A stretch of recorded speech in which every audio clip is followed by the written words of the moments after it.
So I've had a lot of people ask, how do you become a home inspector? What does it entail? How do you do it?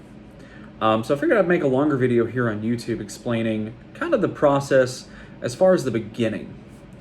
So the first thing that you need to do is actually make sure that you are right for the job.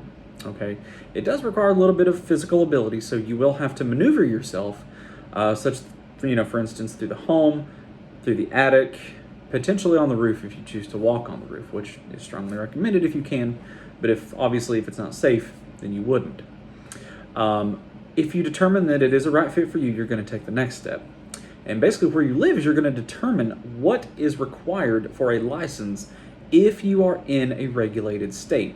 There are some states in the United States that actually do not require a license for home inspections. Here in the state of Tennessee, it is a requirement that you have a license. The state of Tennessee has a few strict categories in order to obtain it. First, you have to have at least 90 hours of pre-education. You have to have passed the National Home Inspector exam. You have to have $500,000 in general liability insurance, and you have to have $500,000 in professional liability insurance. Now, the difference between the two, general liability covers just me, okay? It will cover if I damage anything to the home. Professional liability will cover anything that I fail to report or potential negligence. After you've determined that if you're physically able to do the job, if you're mentally able to do the job, and you understand how many hours that your state requires, then the next step is to enroll in a program. Now, there are many great programs out there. However, I went through a company called ICA, which is Inspection Certification Associates, or ICAschool.com. And I've actually got the school link down in the description, and I've got a discount code that you can use for a referral. I think today, at this time, the enrollment cost is $700 or $695. And if you use the referral code that I've got below, you can save $25 off. It's not a lot, but it is some, getting started, especially, starting out, you're trying to save every dollar that you can. So every state will require something different. Some states require 60 hours, some states require 90, some states even require 120 hours of education.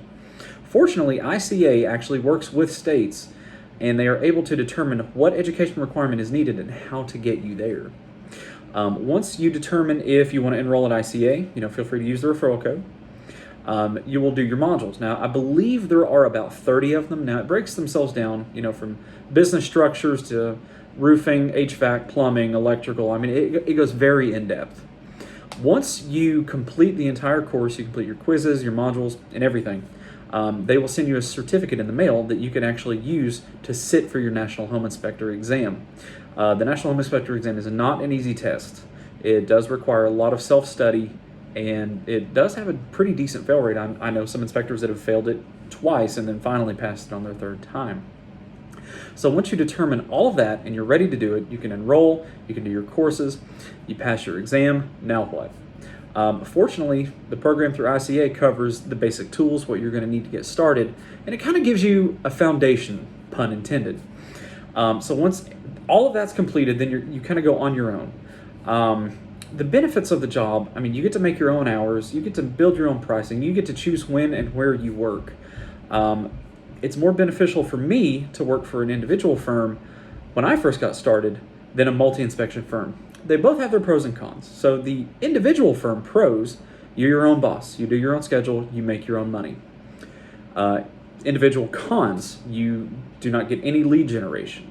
It's usually slower getting started. So if you work for a multi-inspection firm, they usually generate the marketing and the leads, whereas they do take a larger portion of the funds collected, and more often than not, you have to sign a non-compete agreement, which means that if you were to leave the multi-inspection firm, you cannot work in the territory for, depending on how long they said, it's usually 12 months. So once all of that gets established and you're ready to go, it's an exciting process. It's going to take a lot of hard work and a lot of dedication. So my biggest piece of advice is to don't give up. Stay motivated. Find the motivation if it's not there. The course material itself can be very dry at times because it is the very basic of material. It is meant to train an individual that has no construction experience, no engineering experience, or any trade experience, okay? If you have any experience in engineering, construction, or trades, that's awesome. It will help, but luckily ICA is a wonderful program, and they actually teach from the ground up, and I strongly